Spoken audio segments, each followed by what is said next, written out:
Hi all. I thought I had a few more things to tell you about in terms of price indexes, and I also want to tell you a little bit about what's going on in the real world and even what's been going on this month.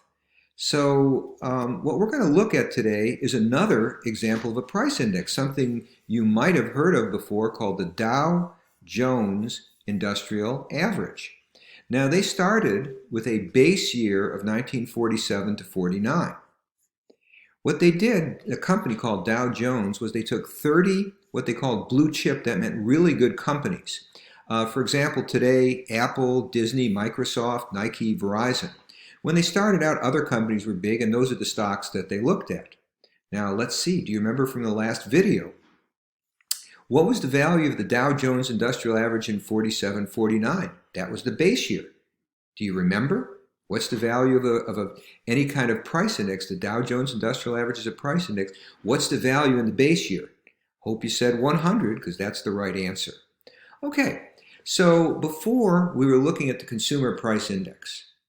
And what we saw, that had a base year of base years really between 1982 and 84. So if you would have bought stocks in 1947 to 49, by 1983, what do you think that index had been? How high had it gone? In other words, if it was 200, it would have doubled. If it was 1,000, it would have been up by a factor of 10. What do you think? How high did it go? Well, actually, it went up by more than 12 times. Over the long haul, this is something you should remember.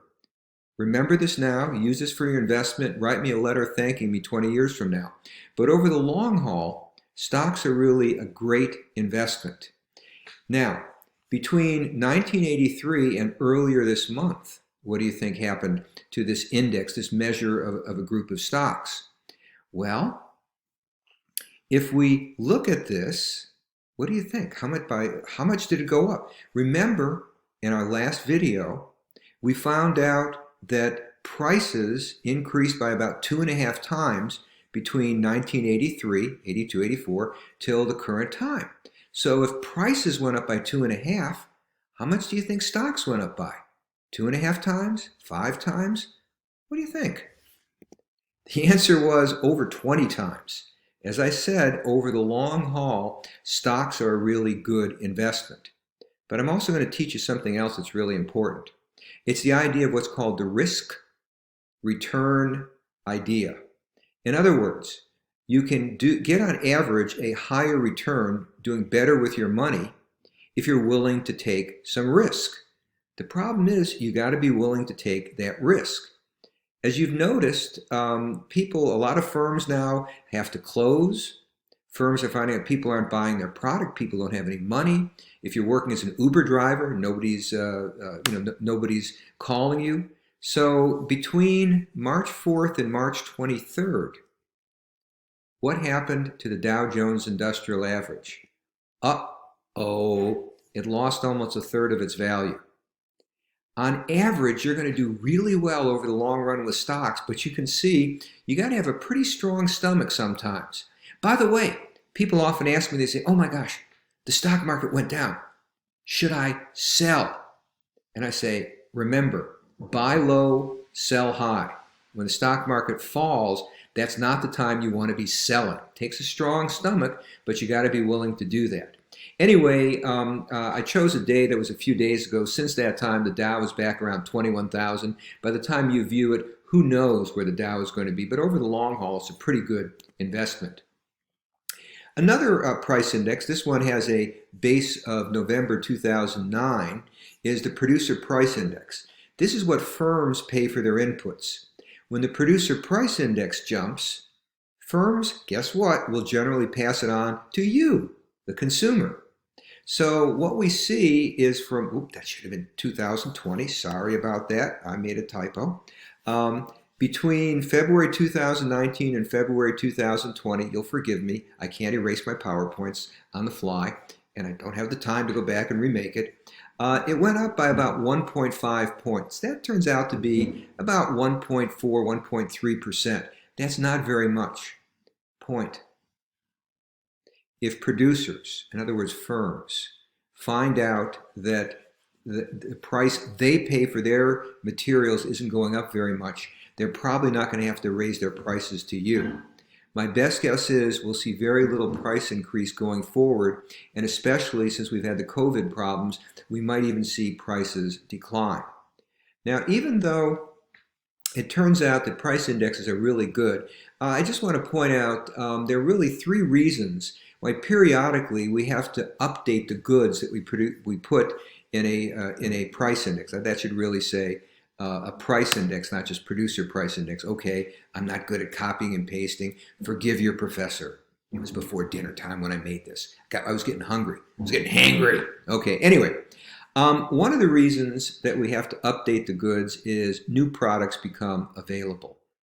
Let me give you an example. Back in the Dark Ages, when the dinosaurs roamed the earth and I was an undergraduate, the Consumer Price Index did not include cell phone service. It didn't include smartphones. It didn't include personal computers. New products become available. We have to put them into the price index. We also have to change the goods in the price index because people's tastes change. So what people want to buy will depend on taste. So for example, when I was an undergraduate, people drank their water out of a drinking fountain. Bottled water exists, but people didn't think it was was worth paying the extra money for. Now people think it's really good. Avocados existed in the past. For whatever reason now, people's tastes have changed and they want to put avocados on their toast. So as people's tastes change and they want different goods, the result is that we have to change the goods in the price index. One of the things people buy less of than they did in the past is beef. We used to eat a lot more beef, and now people's tastes have changed. They just don't have as much of a preference for beef. We have less beef in the price index. We have more tofu, tempeh. We have things like sushi as people's tastes have changed for what's available. The third reason is that as prices change, people buy different goods. So let me give you an example. Suppose we have a price index where each week I like to buy 10 pieces of fruit. I like fruit. I have it for a snack. I have it for breakfast. I like fruit.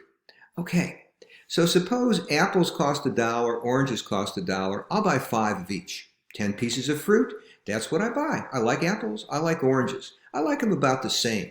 So I'll buy 5 of each. But what if a freeze hits Florida? Donovan, if you're watching, I hope this doesn't happen. But anyway, if a freeze hits Florida, suppose the price of apples, which are not grown in Florida, stays at $1, but oranges go up to $2. Well, if that's the case, no more oranges for me. I'm going to be buying apples. So now when prices change, people buy more of the cheaper good, and the result is that periodically what we have to do is update the goods in the basket. So that's all I have in this video. Please do me a favor. Let me know, are these videos okay? Should I do something different? Is anybody even watching them? Take care, and most importantly, stay well.